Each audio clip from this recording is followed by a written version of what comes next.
Hello, আসসালামু আলাইকুম বাংলাদেশ। আশা করি আপনারা সবাই ভালো আছেন। আমি আল্লাহর রহমতে আপনাদের সকলের দোয়ায় অনেক, অনেক ভালো আছি।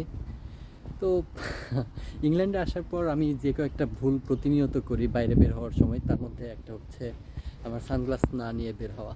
এমনিতেই চোখে একটু কম দেখি, তার উপরে আজকে অনেক রোদ। মোটামুটি এখন সন্ধ্যা 6:30 বাজে। তো তারপরেও দেখতে পাচ্ছেন কী পরিমাণে রোদ আশেপাশে। তো যাই হোক, এখন যে ব্যাপারটা বলতে চাচ্ছিলাম, বলার জন্য আজকে আসা, মূলত প্রথমবার বিমানে চড়ার অভিজ্ঞতা নিয়েই বলতে এসেছিলাম। তো বুঝতেই পারছেন, প্রথমবার দেশের বাইরে আসছি।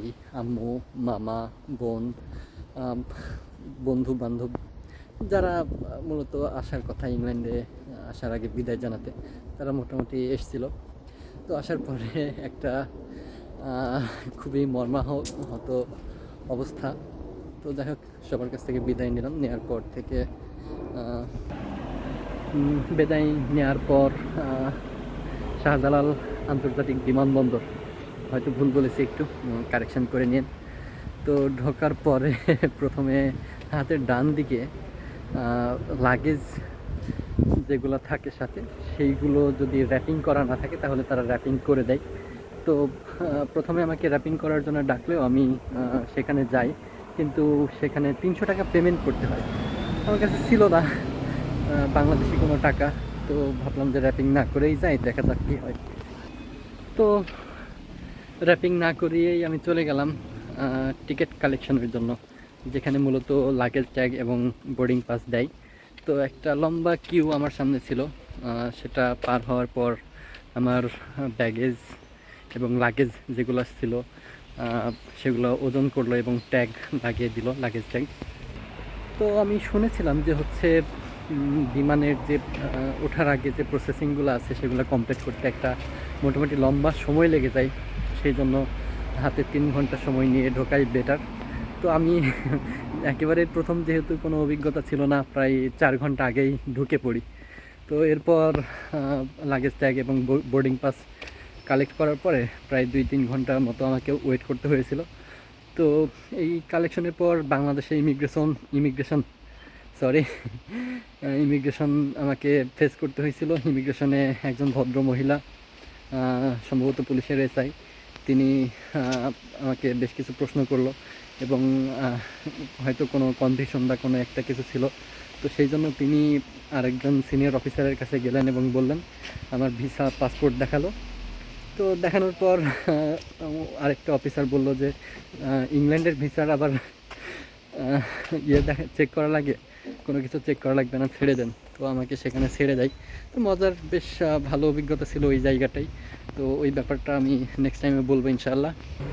তো এরপরে ইমিগ্রেশন পার হওয়ার পরে আমাকে লবিতে অনেকক্ষণ অপেক্ষা করতে হয়েছিল। ওখানে বেশ ভালো একটা পরিবেশ, অনেক বড় একটা জায়গা এবং সেইখানে অনেক ধরনের দোকান আছে, আপনি চাইলে যে কোনো কিছু কিনে খেতে পারেন। তো ওই সময়টা আমি যখন আসি, মে মাসের 3 তারিখে, ওই সময়টায় প্রচুর হজে যাচ্ছিলেন মানুষজন, হজের সময় ছিল। তো ওখানে অনেক মানুষ অপেক্ষা করছিল সবার নিজ নিজ বিমানের জন্য। এবং একটা সময় পর যখন আমার সময় হয়ে আসলো, ওখানে অ্যানাউন্স করলো যে হচ্ছে কুয়েতের যারা যাত্রী আছেন তারা এখন কী যেন একটা করতে হয়, ভুলে গেছি, সম্ভবত চেক ইন বা এরকম কোনো একটা কিছু। তো চেক ইনের সময় বেশ কিছু ঝামেলা পোহাতে হয়েছিল। শার্ট বলছি, ব্লেজার পরছিলাম, ব্লেজার, বেল্ট, মোবাইল, তারপর হচ্ছে জুতা, সব কিছু খুলে নিয়েছিল, সবার কাছ থেকেই খুলে নিয়েছিল। আমি এর ব্যতিক্রম ছিলাম না। তো আমি যেহেতু ফার্স্ট টাইম ছিলাম, তো আমার কাছে 2,000 পাউন্ড সাথে ছিল। তো চেক ইনের সময় আমাকে জিজ্ঞাসা করছিল যে হচ্ছে এত টাকা কেন নিয়ে যাচ্ছে। তো বললাম যে হচ্ছে আমার তো তো এরপর চেক ইন কমপ্লিট করার পর আবার প্লেনের ভেতরে ওঠার সময় আরও একবার চেক করছিল, যদিও আমাকে চেক করেনি, তবে অনেককে চেক করছিল।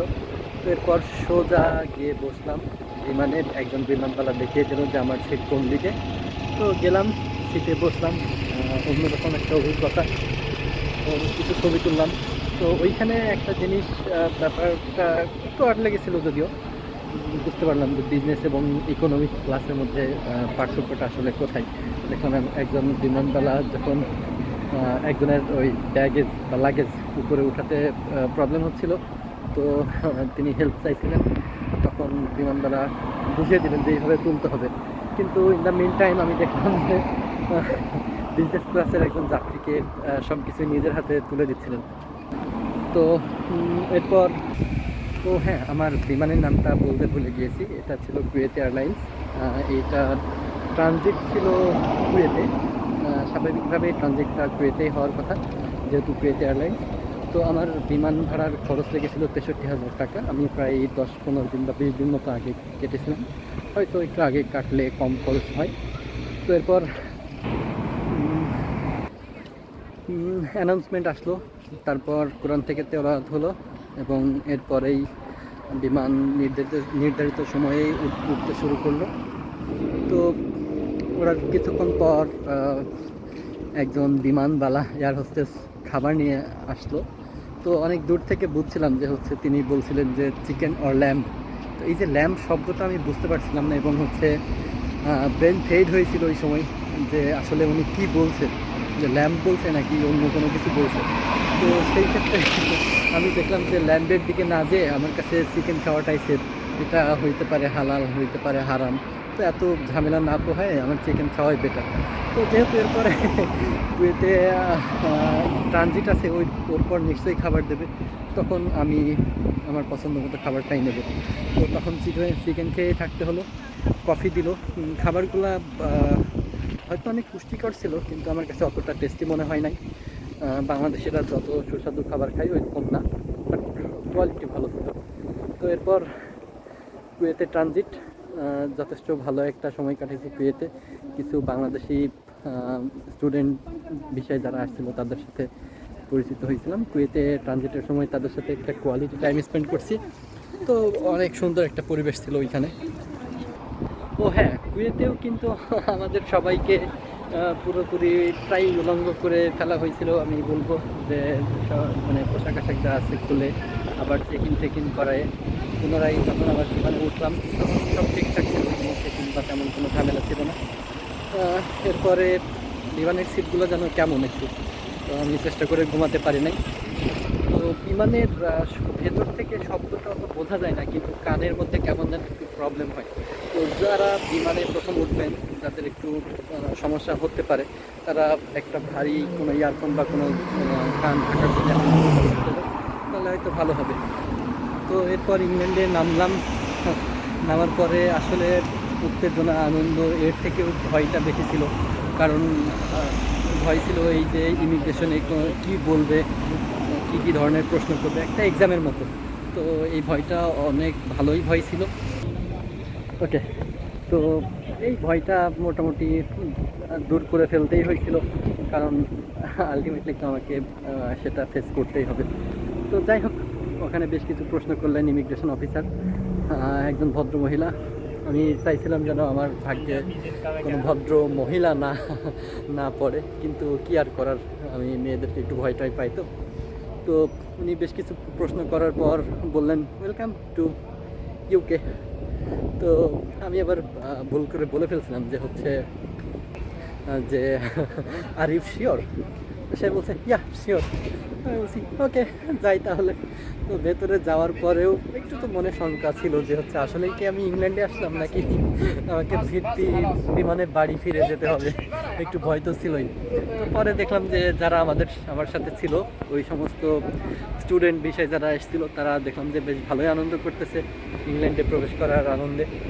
তো বুঝলাম যে হ্যাঁ ঠিক আছে তাহলে। তো তারপরে একটু প্রবলেম ছিল, ভয় ছিল, সেটা আর না বলি এখানে। তো তারপর একটা দীর্ঘ সময়, প্রায় ঘন্টা দেড়েক মতো আমাকে অপেক্ষা করতে হয়েছিল। আমার তখনকার ভবিষ্যৎ রুমমেট পাপ্পু ভাই, তিনি আমাকে এয়ারপোর্টে পিক করতে আসেন। তো এই জায়গাটা একটু ডিফিকাল্ট, যদি কেউ আপনাকে পিক করতে না আসে একেবারে নতুন জায়গায়, এটা আপনার কাছে একটু কঠিন মনে হইতে পারে, এবং আসলেই তাই কঠিন। তো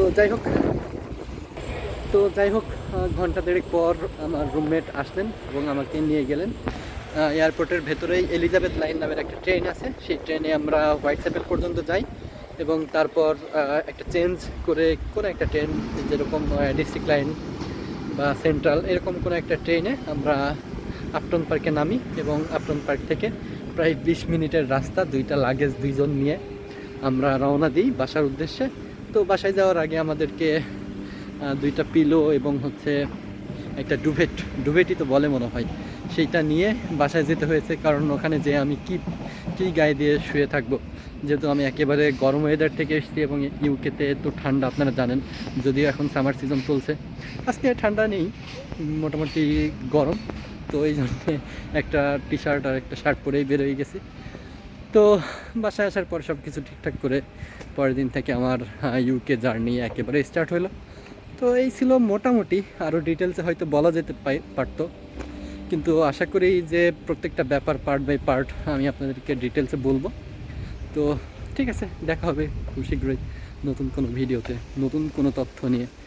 সে পর্যন্ত ভালো থাকবেন। আসসালামু আলাইকুম রহমতুল্লাহ।